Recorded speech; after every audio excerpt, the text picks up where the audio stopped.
राजश्री शाहू महाराज के जीवन का एक प्रसंग मुझे याद आ रहा है यहाँ पर।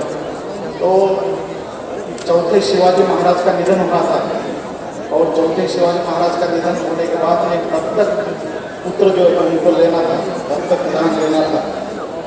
और उनके जो सलाहकार थे जयसिंहराव फड़के महाराज, उनके दो लड़के थे, एक बड़ा लड़का था और एक 10 साल का एक लड़का था यशवंत नाम का। तो वो दोनों लड़कों को महारानी ने बुलाया कि दोनों में से किसी को हम दत्तक लेते हैं और कोल्हापुर संस्थान के लिए हमको एक दत्तक चाहिए, एक राजा चाहिए। तो उनके सलाहकार ने अपने दोनों बच्चों को लेके आए, वन खान के दोनों बच्चे आए और महारानी ने बड़े लड़के को पूछा कि भाई आप किस वजह से आ रहे हैं। तो बड़े लड़के ने कहा कि भाई वो तो थोड़ा सा बौखला गया, इतना बड़ा महल देखा उसने, राजपाट देखा, तो उसने कहा कि भाई मैं तो महल देखने के लिए आया हूँ। तो महाराणा ने कहा ठीक है भाई, ये बड़े लड़के को महल देखने के लिए लेके जाओ। जो 10 साल का लड़का था जिसका नाम यशवंत था, तो उसको पूछा महारानी ने कि भाई आप किस वजह से यहाँ से आए हो। तो 10 साल के लड़के ने कहा कि मैं यहाँ पर महल देखने के लिए नहीं आया, मैं यहाँ पे राजा बनने के लिए आया हूँ। तो मुझे लगता है कि ये जो आप सब लोगों को यहाँ पर जो इकट्ठा किया है, ये नगरी जो है, ये नगरी सम्राट अशोक की नगरी है। ये बिहार जो है बुद्ध का बिहार है, सम्राट अशोक का बिहार है।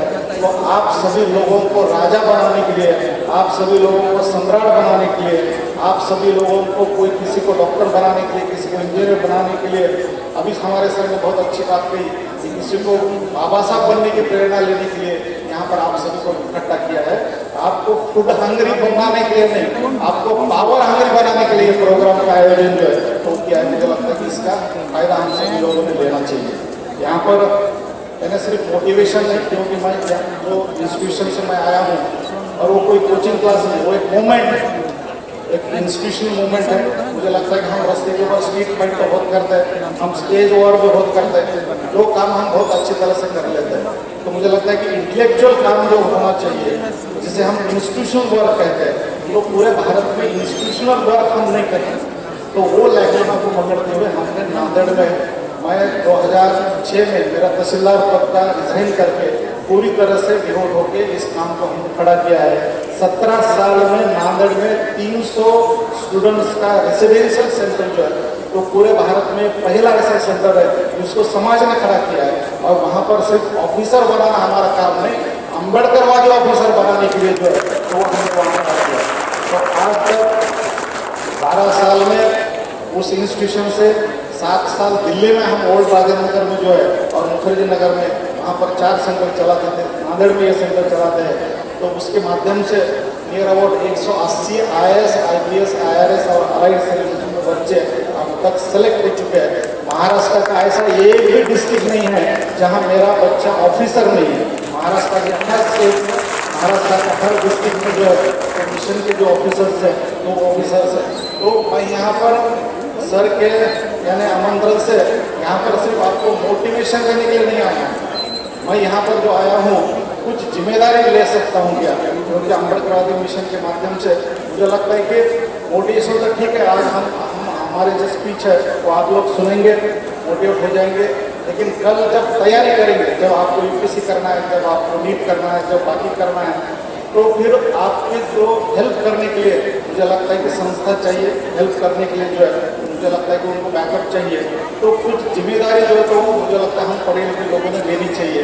तो अम्बेडकरवादी मिशन ने दिल्ली में और नांदेड़ में UPSC के जो प्रीलिम निकालने वाले SC के पूरे भारतवर्ष में, मैं सिर्फ बिहार की बात नहीं कर रहा हूँ या मैं महाराष्ट्र की बात नहीं कर रहा हूँ, पूरे भारतवर्ष में जो भी SC का गरीब बच्चा, जो भी यानी डाउन टोडन बच्चा है, SC ST OBC का, माइनॉरिटी का, जो भी प्रीलिम निकालता है उसको दिल्ली में free residential, free library, free मार्गदर्शन की जो व्यवस्था है, तो उसकी जिम्मेदारी अम्बेडकरवादी मिशन 7 साल से दिल्ली में ले रहा है और 12 साल से नांदेड़ में ले रहा है। मैं यहाँ पर आए हुए सभी स्टूडेंट्स को, यहाँ पर जो हमारे विद्यार्थी हैं उनको मैं यहाँ पर निवेदन करता हूँ कि आपका अगर UPSC का प्रीलिम निकलता है, कोई गरीब लड़का है तो उसको जो है तो उसको फ्री में जो मार्गदर्शन है, उसको फ्री में दिल्ली में अगर उसको मेंस की तैयारी करनी है, उसको अगर समझो यूट्यूब की तैयारी करनी है,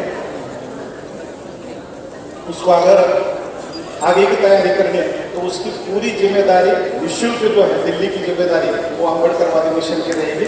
उसके लिए मैं यहाँ पर आप सभी को आमंत्रित करता हूँ कि इसका जो लाभ है वो आप अम्बेडकरवादी मिशन 3 स्तरों के ऊपर काम कर रहा है। यहाँ पर जैसा कि सर ने बताया मुझे 2008 में मैं यहाँ आया था, यहाँ पर वाइस चांसलर पुलिस सर थे, उन्होंने कहा कि 16-16 घंटे सर काम करते हैं और सही है वो करना चाहिए। क्योंकि 2006 में मैंने जब मेरी तहसीलदार की नौकरी छोड़ी थी तब मैंने सोचा कि भाई क्या काम करूँ मैं समाज के लिए, क्या कौन सा प्रोग्राम लेके जाऊँ। तो मैंने एक प्रोग्राम बनाया था और पूरे भारत में 2 बार 2008 में 2009 में और महाराष्ट्र में 6 और 7 में 4 साल में घूमा। तो 2008 में मैं पटना और बिहार में आया था, तो बाबा साहब अम्बेडकर की जयंती को 18 घंटे स्टडी करके मनाना चाहिए। तो ये प्रोग्राम लेके हम पूरे भारत में घूमे थे कि भाई बाबा साहब की जयंती तो हम मनाते, हम शोभा यात्रा निकालते, हम हार्डलाइन करते, हम फूल चलाते, लेकिन हमने कहा कि भाई स्टूडेंट्स लोगों ने बाबा साहब की जयंती को मनाने के लिए 18 घंटे स्टडी करके अभिवादन करना चाहिए। तो ये प्रोग्राम लेके मैं 2008 में यहाँ पर आया था। अब उसके बाद आज मुझे जो है यहाँ आने का जो मौका है तो मौका मुझे यहाँ पर मिला है। तो मिशन की ओर से यहाँ पर हम आईआईटी के जो स्टूडेंट्स हैं, जो मेडिकल के जो जाने वाले स्टूडेंट हैं, जो गरीब स्टूडेंट्स हैं, जो इकोनॉमी के लिए इतने वीक है तो वो वहाँ पर सस्टेन नहीं कर सकते, तो ऐसे स्टूडेंट्स की पूरी जिम्मेदारी है।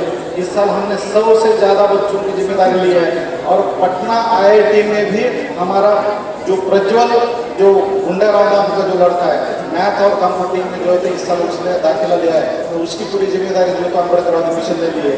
वहाँ बनारस आईआईटी का हो या खड़गपुर आईआईटी के जो स्टूडेंट्स हैं, तो पूरे भारत में इस तरह से जो डाउन टू अर्थ और बहुत ही गरीब जो बच्चे हैं जो वहाँ सस्टेन नहीं कर सकते, इकोनॉमिक सस्टेन नहीं कर सकते, उनकी जिम्मेदारी आप में से अगर ऐसा कोई हो तो उसकी भी जिम्मेदारी हमें यहाँ पर लेने के लिए जो है तो वही बात आपको कहने के लिए आए। दूसरी बात है कि हायर एजुकेशन में हम जाना चाहिए, क्योंकि वो भी इंटरनेशनल जो लेवल से और इंटरनेशनल दिशा से हमारे स्टूडेंट जो है तो पढ़ने चाहिए। तो हम तो बातें हम तो कहने करते हैं, लेकिन महाराष्ट्र से पहली लड़की बाबा Saheb Ambedkar London school of economics से 1921 को वहाँ से निकले, तो 100 साल के बाद यानी 100 साल लगे हमारे उनको, 100 साल के बाद महाराष्ट्र की पहली लड़की, मुझे लगता है कि देश की पहली लड़की ऐश्वर्या चित्ते नाम की है, तो अम्बेडकरवादी मिशन के माध्यम से वो लंदन स्कूल ऑफ इकोनॉमिक्स में भी है। तो मुझे लगता है कि इससे कि वो पहली लड़की है जो लंदन स्कूल ऑफ इकोनॉमिक्स में भी। तो प्रैक्टिकली मुझे लग रहा है कि हमको काम करना चाहिए, प्रैक्टिकली जो, क्योंकि जो यहाँ बाबा साहब ने भी कहा था कि किसी विचारों यानी विचारों को पढ़ने से कुछ नहीं होगा, उससे अमल जो है वो अमल हमको करना चाहिए। तो अमल करने के लिए मुझे लगता है कि जो भी गरीब तबके के बच्चे, जो भी SC ST BC इंटीरियर के बच्चे हैं, तो जो UPSC के मेंस की तैयारी करने के लिए दिल्ली आना चाहते हैं, मेंस प्रीलिम क्वालिफाई होने के बाद मेंस की पूरी जिम्मेदारी अम्बेडकरवादी मिशन की रहेंगी, इंटरव्यू की पूरी जिम्मेदारी रहेंगी, रहने की पूरी जिम्मेदारी रहेंगी, बच्चा गरीब रहा तो उसकी खाने की जिम्मेदारी रहेगी। मैंने लास्ट मंथ में DIG साहब ने मुझे कहा था कि देहरादून में एक लड़का है 4थी बार मेंस दे रहा है और उसको कुछ किताबें नहीं है, उसको गाइडेंस नहीं है, तुरंत उसको उसने जितने किताबें बोले मुझे तो उतने किताबें हमने दिल्ली से उसको भेज दिए। तो ये पूरी जिम्मेदारी जो है तो मेंस करने वाले बच्चों की जिम्मेदारी अम्बेडकरवादी मिशन लेगा। ये जिम्मेदारी मैंने जो लेने जो 7 साल से हम दिल्ली में ले रहे हैं, 12 साल से हम नांदेड़ में ले रहे हैं, तो मुझे लगता है कि इसका फ़ायदा यहाँ के जो स्टूडेंट्स हैं तो वो लेंगे। यही बात हम यहाँ पर कहने के लिए मैं यहाँ पर आया हूँ। और ये सब करके हमको क्या करना है? डॉक्टर बनना है, वकील बनना है, पत्रकार बनना है, IAS बनना है, ठीक है? ये सब करके हमको क्या करना है? तो मुझे लगता है कि कम से कम 3 बातें तो हमको टारगेट करना है अपने लाइफ में। एक तो बाबा साहब अम्बेडकर ने सबसे बड़ी जिम्मेदारी हम पर दी है और वो है राष्ट्र निर्माण की जिम्मेदारी।